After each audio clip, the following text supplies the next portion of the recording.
श्री स्वामी समर्थ. नमस्कार. मी नंदिनी माझ्या यूट्यूब चॅनलवर तुमचं खूप मनापासून स्वागत करत आहे. तुमच्या मनातील सर्व चांगल्या इच्छा स्वामी महाराज पूर्ण करो ही स्वामींच्या चरणी प्रार्थना करते आणि आजच्या नवीन व्हिडिओला सुरुवात करते. तर येत्या 21 जुलैला म्हणजेच रविवारी आलेली आहे गुरुपौर्णिमा. तर पहा, प्रत्येक महिन्यामध्ये पौर्णिमा तिथी ही येत असते आणि प्रत्येक महिन्यातील पौर्णिमेचं महत्त्व जे आहे तर ते वेगवेगळं असतं. आणि आषाढ महिन्यात येणारी जी पौर्णिमा आहे तर तिला गुरुपौर्णिमा असं म्हटलं जातं. हिंदू धर्मामध्ये गुरुपौर्णिमेला विशेष महत्त्व दिलं जातं. गुरुपौर्णिमेच्या दिवशी आध्यात्मिक, शैक्षणिक आणि विविध क्षेत्रातील गुरूंप्रती आदर व्यक्त करण्याची कृतज्ञता व्यक्त करण्याचा हा दिवस मानला जातो. गुरुपौर्णिमेला आपल्या घरामध्ये जर आपण काही वस्तू आणल्या तर घरामध्ये सुख, शांती, समृद्धी ही मिळत असते. आणि म्हणूनच आजच्या व्हिडिओमध्ये मी तुम्हाला अतिशय महत्त्वाची अशी ही एक वस्तू सांगणार आहे. आजचा जो उपाय आहे तर तो अतिशय प्रभावशाली आहे. घरामध्ये आपल्याला अशी ही एक वस्तू घेऊन यायची आहे. ही वस्तू जर आपण घरामध्ये घेऊन आलात तर तुम्ही खूप भाग्यवान ठरताल, कारण तुमच्या घरामध्ये माता लक्ष्मी ही प्रवेश करेन आणि तुमच्या श्रीमंतीचे योग सुरू होतील.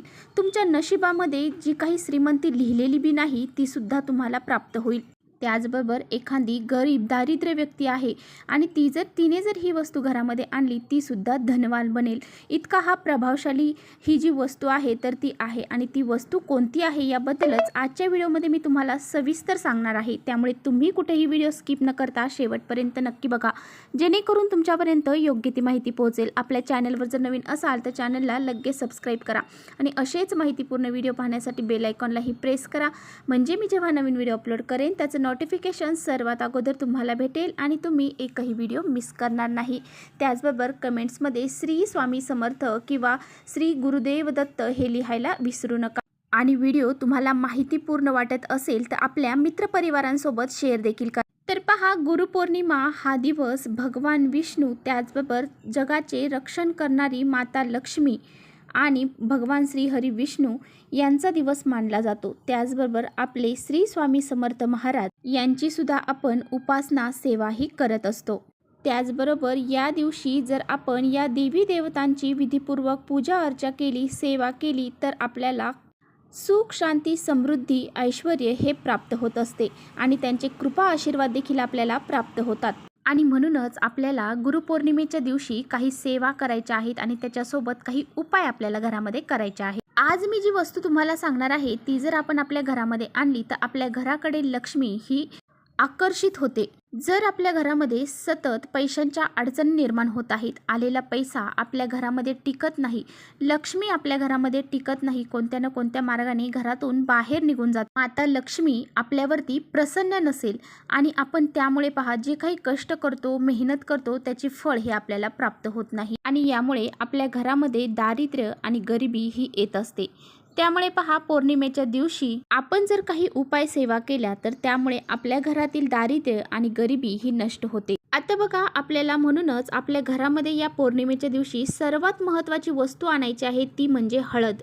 आता बघा, जर तुमच्या घरामध्ये भरपूर हळद आहे परंतु या पौर्णिमेच्या दिवशी थोडी का होईना तुम्हाला हळद घरी खरेदी करून आणायची आहे. तर पहा, माता लक्ष्मीला हळद ही अतिशय प्रिय आहे. गुरुपौर्णिमेच्या दिवशी आपण भगवान श्री हरी विष्णूवर जो काही अभिषेक करतो त्यामध्ये सुद्धा आपण हळद टाकून त्यामध्ये अभिषेक हा करत असतो. त्याचबरोबर गुरुपौर्णिमेच्या दिवशी आपण आपल्या घरामध्ये जी काही फरशी पुसतो त्या फरशीच्या पाण्यामध्ये सुद्धा आपण हळद ही टाकत असतो. त्याचबरोबर आपण आपल्या उंबरट्यावर सुद्धा हळदीचं लेपन करत असतो. जे काही स्वास्तिक आपण काढतो ते सुद्धा आपण हळदीचंच काढतो. त्यामुळे पहा, आपल्या माता लक्ष्मीची जी पूजा आहे तर ती हळदीशिवाय अपूर्ण आहे. गुरुपौर्णिमेच्या दिवशी घरामध्ये हळद खरेदी करून आणण्याला विशेष महत्त्व दिलं जातं. आपण जर या दिवशी घरामध्ये हळद खरेदी करून आणली तर माता लक्ष्मीची विशेष जी काही कृपा आहे तर ती आपल्यावरती होत असते. त्यामुळे तुम्हाला या दिवशी थोडी का होईना हळद ही खरेदी करून आणायची आहे. तर पहा, गुरुपौर्णिमेच्या दिवशी तुम्ही घरामध्ये जी पूजा अर्चा करणार आहात तर त्यामध्ये आपण जी खरेदी करून आणलेली हळद आहे तर ती हळद तुम्हाला वापरायची आहे आणि बाकीची हळद ही तुम्हाला एका डब्बीमध्ये भरून पूजेसाठी वापरायची आहे. आता पहा, यानंतरची पुढची वस्तू जी आहे ती म्हणजे कासव. तर तुम्ही पाहिलं असेल की बऱ्याच घरांमध्ये कासव हे ठेवलं जातं.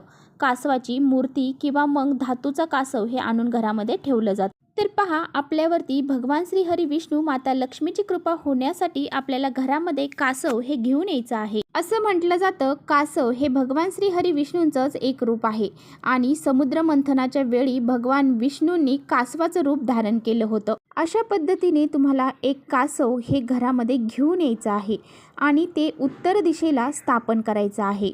कासव घरामध्ये आणल्याने आपल्या घरामध्ये सुख समृद्धी येत असते आणि आपल्या घरातील आर्थिक अडचण जी आहे किंवा आर्थिक चणचण आहे तर ती दूर होऊन जाते. आणि त्यामुळेच बघा, जर तुमच्या घरामध्ये कासव नसेल तर नक्की तुम्ही कासव घरी घेऊन या. पुढची वस्तू आहे ती म्हणजे श्रीयंत्र. आता पहा, बऱ्याच जणांच्या घरामध्ये श्रीयंत्र आहे, परंतु बरेच जण असे आहेत की त्यांच्या घरामध्ये श्रीयंत्र हे नाही. तर पहा, श्रीयंत्र हे माता लक्ष्मी आणि भगवान विष्णू यांचं आसन आहे.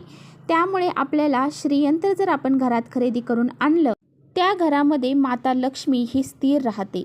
ज्या घरामध्ये श्रीयंत्र असतं त्या घरामध्ये माता लक्ष्मी प्रसन्न होऊन त्या घरामध्ये स्थिर राहते. यामुळे आपल्या घरामध्ये लक्ष्मीच्या मूर्तीसोबतच श्रीयंत्र घरामध्ये असणं खूप महत्त्वाचं आहे. ज्या व्यक्तींच्या घरामध्ये श्रीयंत्र आहे त्यांनी गुरुपौर्णिमेच्या दिवशी श्रीयंत्रावर कुंकुमार्जन करायचं आहे आणि श्री सुक्ताचं पठण करायचं आहे. ज्यांच्या घरामध्ये श्रीयंत्र नाही त्यांनी या गुरुपौर्णिमेला स्वतःच्या घरामध्ये श्रीयंत्र घेऊन येऊन स्थापन करायचं आहे. यानंतर सर्वात महत्त्वाची वस्तू आहे ती म्हणजे स्वामींची मूर्ती किंवा फोटो. ज्या व्यक्तींच्या घरामध्ये अजूनही स्वामींची मूर्ती किंवा फोटो नाही त्यांनी आपल्या घरामध्ये स्वामींचा फोटो किंवा मूर्ती घेऊन यावी. आपले स्वामी जे सेवेकरी आहेत त्यांनी आपल्या घरामध्ये नक्कीच एक स्वामींचा फोटो हा घेऊन यावा.